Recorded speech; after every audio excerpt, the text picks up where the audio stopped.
जय श्री राम दोस्तों। आज हम जानेंगे कि गंगा जल खराब क्यों नहीं होता है। अगर आप चैनल पर नए हैं तो चैनल को लाइक करें, शेयर करें और सब्सक्राइब करें। हिमालय की कोक गंगोत्री से निकली गंगा भागीरथी हरिद्वार देवप्रयाग में अलकनंदा से मिलती है। यहाँ तक आते आते इसमें कुछ चट्टानें घुल जाती है, जिसके इसके जल में ऐसी अक्षमता पैदा हो जाती है कि जो पानी को सड़ने नहीं देती।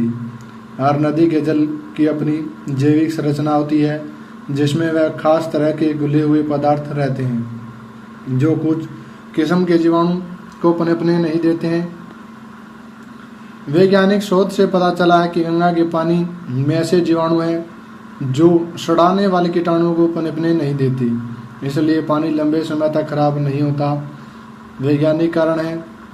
वैज्ञानिक बताते हैं कि हरिद्वार में गोमुख गंगोत्री से आ रही गंगा के जल की गुणवत्ता पर इसलिए कोई दुष्ट प्रभाव नहीं पड़ता, क्योंकि यह हिमालय पर्वत पर उगी हुई अनेकों जीवनदायिनी उपयोगी जड़ी बूटियों, खनिज पदार्थों और लवणों को स्पर्श करता हुआ जल आता है। वैज्ञानिक शोध से पता चला है कि हिमालय की कोक गंगोत्री से निकली गंगा के जल का खराब नहीं होने का कारण कई वैज्ञानिकों ने यह भी बताया है कि गंगा जल में बैक्टीरिया फोर्स नामक एक बैक्टीरिया पाया गया है, जो पानी के अंदर रासायनिक क्रियाओं से उत्पन्न होने वाले अवांछनीय पदार्थ को खाता रहता है। इससे जल की शुद्धता बनी रहती है।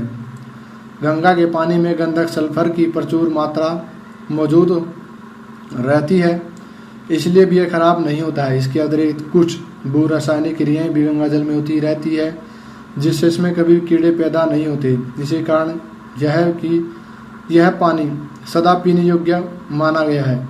जैसे जैसे गंगा हरिद्वार से आगे अन्य शहरों की ओर बढ़ती है और शहरों, नगर निगमों और खेतीबाड़ी का कूड़ा करकट तथा औद्योगिक रसायन का मिश्रण गंगा में डाल दिया जाता है। वैज्ञानिकों के मत एवं शोध वैज्ञानिक परीक्षणों से पता चलता है कि गंगा जल से स्नान करने से, गंगा जल को पीने से हैजा, प्लेग, मलेरिया और अक्षय रोग आदि रोगों के जीवाणु नष्ट हो जाते हैं। इस बात की पुष्टि के लिए एक बार ब्रिटिश सरकार की ओर से गंगा जल से दूर होने वाले रोगों के परीक्षण के लिए कुछ लोग आए। उन्होंने गंगा जल के परीक्षण के लिए गंगा जल में हैजे के कीटाणु डाले गए। हैजे के कीटाणु मात्र 6 घंटे में ही मर गए। जब उन कीटाणुओं को साधारण पानी में रखा गया तो वह जीवित होकर अपने असंख्यक में बढ़ गई। इस तरह देखा गया कि गंगा जल विभिन्न रोगों को दूर करने वाला जल है।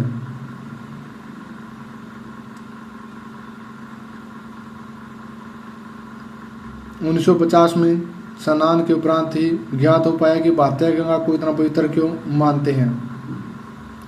गंगा जल की पाचकता के बारे में ओरिएंटल इंस्टीट्यूट में हस्तलिखित आलेख रेख है कि कनाडा के मैकेनिकल विश्वविद्यालय के डॉक्टर MC हैमिल्टन ने गंगा की शक्ति को स्वीकार करते हुए कहा कि वह नहीं जानते हैं कि इस जल में अपूर्व गुण कहाँ से आई और कैसे आई।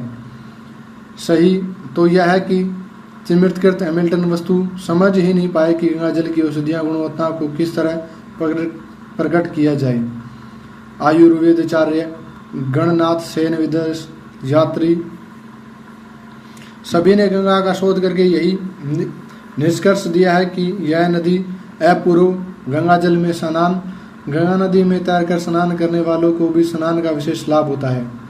गंगा जल अपने खनिज गुणों के कारण इतना अधिक गुणकारी होता है कि इसमें अनेक प्रकार के रोग दूर होते हैं। गंगा नदी में स्नान करने वाले लोग स्वस्थ और रोग मुक्त बने रहते हैं। इससे शरीर शुद्ध और स्फूर्तिवान बनता है। भारतीय सभ्यता में गंगा को पवित्र नदी माना जाता है। गंगा नदी के पानी में विशेष गुण के कारण गंगा नदी में स्नान करने भारत के विभिन्न क्षेत्रों से ही नहीं बल्कि संसार के अन्य धर्मों देशों से भी लोग आते हैं। गंगा नदी में स्नान के लिए आने वाले सभी लोग विभिन्न प्रकार के रोगों से मुक्ति पाने के लिए हरिद्वार और ऋषिकेश से आकर मात्र कुछ ही दिनों में केवल गंगा स्नान से पूर्ण स्वस्थ हो जाते हैं। कई विद्वानों ने गंगा जल की पवित्रता का वर्णन अपने निबंधों में पूर्वात्मा से किया है। भौतिक विज्ञान के कई आचार्यों ने भी गंगा की शुद्ध शक्ति एवं प्रभाव को स्वीकार किया है। और हमारे धर्म में, हिंदू धर्म में गंगा को भगवान शिव की जटा से निकलती हुई माना गया है कि गंगा को पृथ्वी पर भागीरथ जी लेकर आए थे। हमारे धर्म ग्रंथों में ऐसा पाया गया है। ऐसी इंटरेस्टिंग वीडियो जानने के लिए चैनल से जुड़े रहें, लाइक करें।